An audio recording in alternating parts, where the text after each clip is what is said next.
Hi there, I'm Mike, and what I have for you today is finally Darth Malgus. I am quite literally the very last of my personal friend group who wanted this to get it. Some people got it from Big Bad Toy Store, Entertainment Earth. Some people got it from their local collectible shop or GameStop.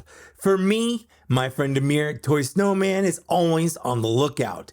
This isn't the first time he's come in clutch, and it won't be the last time. He didn't actually send this to me for free or anything. I still paid for it. He just sent it to me before one of the 3 places I had it on order did, with pretty fast shipping considering that he's on the east coast of Canada and I'm on the west coast of the United States, and it still got to me within like 3 days. He didn't ask me to plug his store, but it's just the nice thing to do. If you want to help out a really cool store that's, independent, not one of the big boys, go check out Toy Snowman. Anyways, enough of that. Let's take a look at the figure that some people are calling possibly the best Black Series figure of all time. And just for the record, it's not me. I'm not calling it that. I mean, it's good.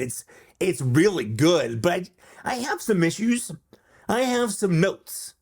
So let's get into it. A legendary Sith, Darth Malgus emerges from hiding with a mysterious plan that could secure his legacy in the annals of the Sith. The Sith do love their annals. So here he is. Here's Darth Malgus. If you're curious, Darth Malgus, look, I'm just gonna call him Malgus. Saying Darth Malgus every time is just gonna get super old. If you're curious, Malgus is from the game Star Wars: The Old Republic, or SOTOR for short. SOTOR is an MMO that came out in 2011 from BioWare, the same people who made the non-MMO RPG Knights of the Old Republic, a game I talked about briefly in my Darth Malak review. You can go check that out. And yes, you guessed it, these take place during the Old Republic time, a time period set thousands of years before the Star Wars that we know and love, and not to be confused with the High Republic, which is only 100 or so years before Star Wars. In the game, Malgus is introduced through cinematics and story missions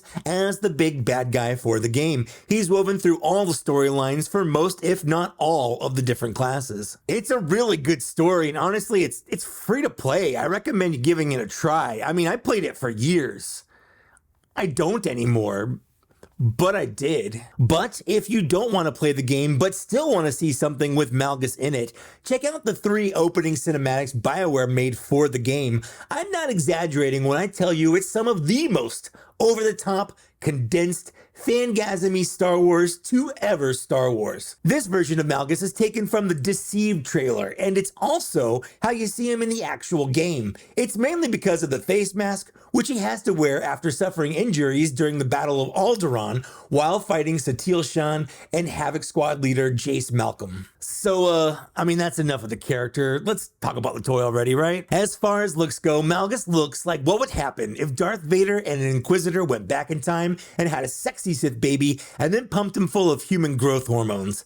Malgus is an absolute unit of a man, and that is recreated faithfully all the way down into this 1/12 scale plastic replica. From head to toe, he is covered in Hot Topic's finest. That is, if Hot Topic also sold gothy sporting goods. Seriously, what are these hockey pads? Is it armor? I'm guessing it's armor. Whatever they are, they're sculpted and painted well, and they're located on his upper arms, tummy and torso, as well as those big, meaty thighs. Malgus's shoulders are accentuated with these big, bulky pauldrons. The pauldrons are made of a soft rubber, which is great for not hindering movement of the arms, but still has decent bits of sculpting to give it some life. Whether it's the sculpted ridges and patterns, or the few nicks and scratches that are on them, they definitely convey that Malgus has seen some action. The arms have a butterfly joint nestled deep within the armpits that allow for a very slight but smooth forwards and backwards movement that is hindered just a bit by the bulk of him. He's kind of bulky. On those big beefy arms of his, he has a decent amount of sculpted detailing. I already mentioned his pads, but he also has maybe too much sculpted detail on the gloves, accentuated with a bit of paint. It's a lot, and it's mirrored on both arms, so it's doubly a lot. The elbow has a surprisingly deep hinge considering his girth, giving him a better than 90-degree bend, as well as a very nice swivel. His left hand extends the armored detailing of the gauntlet on his arm down to the top of his hand, and the hand itself is sculpted slightly open with his index finger sticking out. On a trooper figure, it could be mistaken for a trigger finger, but in this case, it's definitely intended to be some sort of forced gesture. Choke me harder, daddy. Nope. Nope. I don't like that. His right hand is molded into a cuppy hand intended to hold his lightsaber, or, like whatever else you want him to hold. Not that his left hand can't also hold things, it's pulling double duty. Also, while his left hand has a hinged wrist intended for a horizontal movement, the right hand is hinged for a vertical wrist movement for better saber handling. Honestly, I kind of wish they both had vertical hinges, but that's a minor nitpick. Also, they swivel. Moving down, he has a nice bit of armor on his chest. It's a separate piece that's glued onto the torso. He's got this evil Sith arc reactor and has a lot of paint and sculpting. And in a surprising move that feels very un-Hasbro-like, that paint and sculpting even extends to the back of him. Not that you can see it under the cape, but it's there. Moving down, he's got sculpted ribbing for our pleasure all the way down to his big backwards championship belt. The issue I have with this, and this is a QC issue that might exist on just mine, but his torso is sculpted in two separate pieces, a chest and an abdomen. And this isn't necessarily a complaint, don't get me wrong. Extra pieces means extra articulation, which means a greater range of movement. He can twist up in the chest as well as down in the waist. Usually figures have one or the other, it's rare to have both. It also gives him a good side to side as well as a decent back and forth. You can get him in some surprisingly compromised positions if you want to. That's not the problem with this figure. No, the problem is that, at least on my copy, the abdomen section tends to want to slant to his left, giving him a natural sassy hip flare, which is actually how I would probably pose him anyway. With a big guy like this, it's kind of funny. But when I do it, I want it to be my choice. On this figure, it's his choice. But Malgus here has a natural inclination to cock that hip out. No matter how you fix it, it always kicks back out. And no amount of stretching and yoga will get him to just stand up naturally. But far be it for me to stop Malgus from being sassy. His pants have sculpted lining and some wrinkles to make it look like it's riding up in the crotch. I like details like that. I like to know that his pants probably make him uncomfortable too. Just as uncomfortable as they're making me. His legs kick out pretty far and go to the side well enough. However, that gargantuan padded butt of his keeps his legs from moving back very far. Something else you might have noticed, and this is a recent development for newer figures that seems to be a permanent running change going forward in the line, is that he's missing the upper thigh cut that almost every Black Series figure has. The new Cad Bane is the first figure I noticed missing it. This is my second, and it probably won't be my last. At first, I was actually pretty annoyed by this. It's clearly a cost-cutting measure for Hasbro.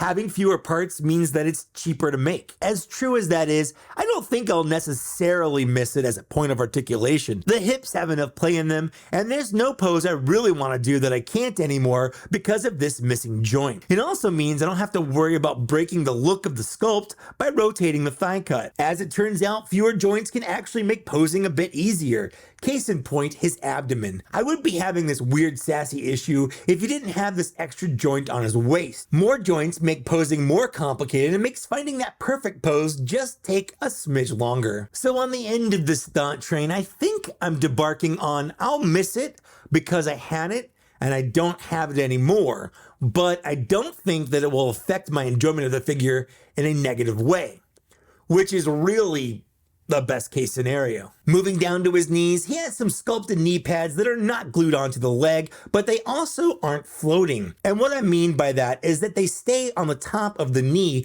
but they can be slightly adjusted left or right.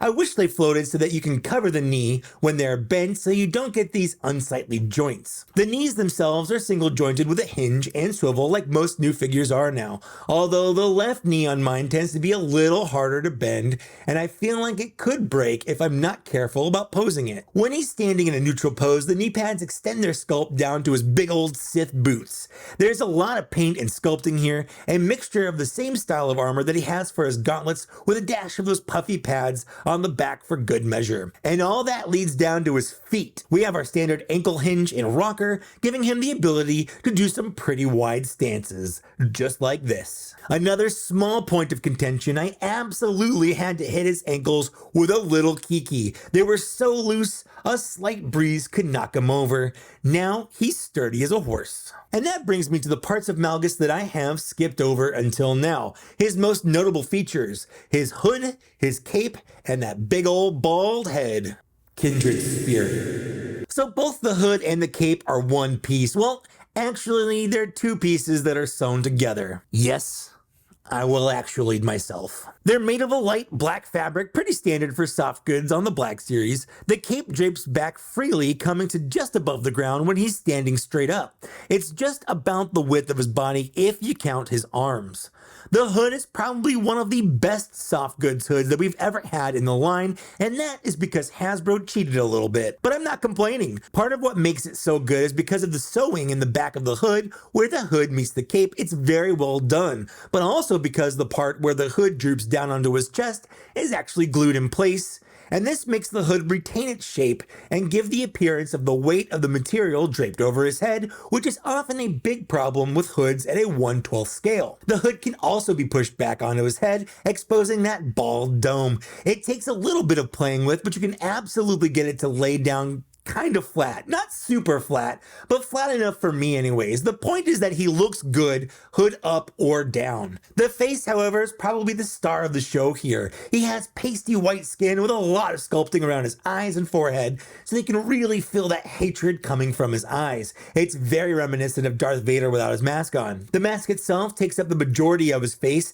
It's a separate piece that runs all the way around the base of his skull to the back of his neck. It actually attaches to the back of the neck to keep it in place, which is also a nicely sculpted and painted bit of detail. The mask also has some nicely painted bits on it, and it's removable. To remove the mask, as far as I can tell, you have to pop his head off. I haven't found a way of doing it without popping his head off. I was actually pretty wary about doing this at first. I'll say this again, and I'll say it till I'm blue in the face. Figures need instructions. Something as simple as just a little piece of paper so that I know that I'm supposed to be doing this, so I'm not gonna break my new figure right out of the box when I'm trying to figure out if his mask comes off. The head comes off with a satisfying pop, and the mask will probably fall off at that point. If you want, you can reattach the head without the mask, as he does appear this way in the cinematics for the game. Without his mask, you can see the scarring on the left-hand side of his face that he got when fighting Satele and Jace. He also has a sort of, I don't know, Uncle Fester look,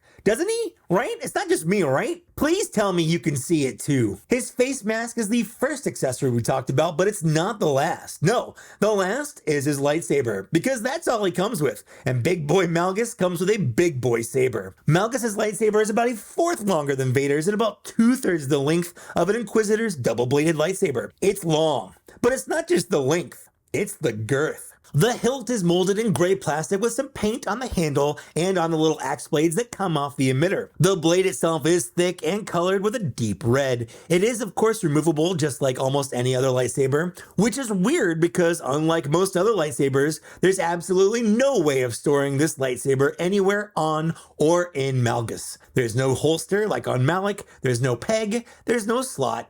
Malgus either holds his lightsaber or he's dead. There is no in between. And if you can't store the hilt anywhere, what's the point in even making the blade removable? This is just another instance where they could have molded the blade as one single piece, thereby reducing the likelihood that a shelf dive will result in a saber breaking. I mean, come on, Hasbro, you've taken thigh cuts from us. Give us this, please? And that's all he comes with. I would obviously have wanted him to come with more, especially given that this is a deluxe figure, which is something I haven't even talked about yet, but will absolutely get to it. Some accessories I think he should have come with are an extra head. I mean, I don't mind the removable mask, and it goes well with my face mask crew that I've somehow acquired in the last few months. But since the mask requires us to remove the whole head, it would have been nice to get one without the scarring and maybe with a different facial expression. I also would have loved some extra hands. While it's nice one of his hands has a semi-forced pose, it would have been nicer to get better, more expressive force gesture hands, maybe some fists, and maybe even some lightning hands, since he does have a tendency to use force lightning. So let's talk about the big gothy elephant in the room. Malgus is deluxe, meaning that barring any sales or clearance, he retails for $9 more than a normal figure. I bought this for about 35 bucks. So the automatic question that must be asked, is he worth it? Figures are typically made deluxe for one major reason. They can't fit into a normal figure budget. They're too expensive for one reason or another. And from what I can tell, there's usually one of three reasons for a figure to be priced out of a regular figure budget. The first is that either the height or size of it needs a lot more plastic than usual. The second is there are a lot of paint apps needed that they can't accommodate within a normal figure budget. And then the third is that there are a lot more accessories than a normal figure would get, or maybe even a combination of the three. With Malgus, I can see him being made deluxe because of his size. Seriously, he's big. And I don't just mean that he's tall.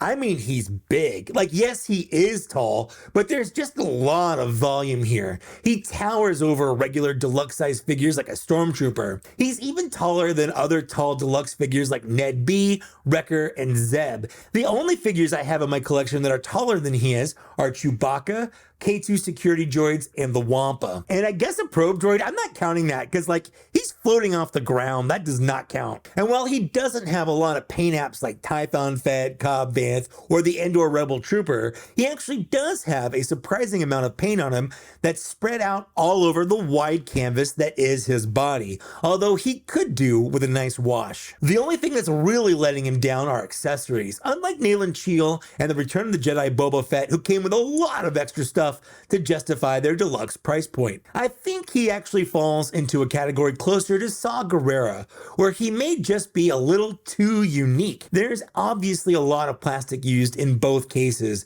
but more than that, there's no way for Hasbro to really get any reuse out of this figure. Unlike some of the other figures like K2 security droids and Chewbacca, which can be repainted or kit bashed into other figures, unless they decide to do a Halloween or a Christmas Darth Malgus, this is probably a one and done situation, which means it's more expensive to produce. Now that I think about it, Hasbro, please give us that. Please give us a Darth Malgus that's like a Frankenstein or like a Santa Malgus. Please.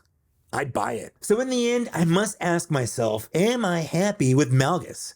And it's an easy answer. Yeah, I am. He's not perfect. I have a few issues with the QC on mine, but nothing that kills it. And sure, I wish he came with some more stuff because of the price. But at the end of the day, he looks great on my shelf. And he's from a game that I spent years playing. Hopefully this opens the door to get more SOTOR. I'd love a Jace Malcolm, Satil Shan, or Shay Vizsla, or even a Sith Imperial Trooper to go with this guy. Or that one smuggler who's voiced by Bender. T7, prep the iron cannons. I can easily see people passing on this figure if they've never played the game and are just stuck on that price point.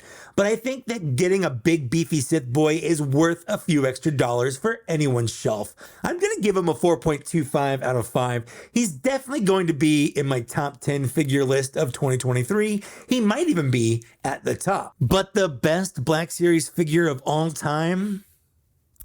Only time will tell. So that's it for my Darth Malgus review. Let me know down in the downstairs area, did you like my review? Did you get this? Are you getting this but don't have it yet? Did I talk you into getting this? Did I talk you out of getting this? I love to read and respond to those comments when I can. Thanks again to Toy Snowman. You really came in clutch and I can't thank you enough. I'd also love to take a moment and thank these people here for supporting me on Patreon at, just being on Patreon. I've changed the way my Patreon works. You get your name on the screen for just being part of my Patreon now, because I've sort of cut back and changed how I do videos. It's how it's going to work now. Anyways, if you want to see your name here, you can head over to my Patreon. And if you don't want to do that, that's fine. Liking, sharing, subscribing, leaving a comment, all that stuff helps out the channel, doesn't cost you a thing. And if you're watching this, right now, if you are watching this, a big ol' thank you, because that means you made it to the end of the video. Thanks so much, and I'll see you later. Bye.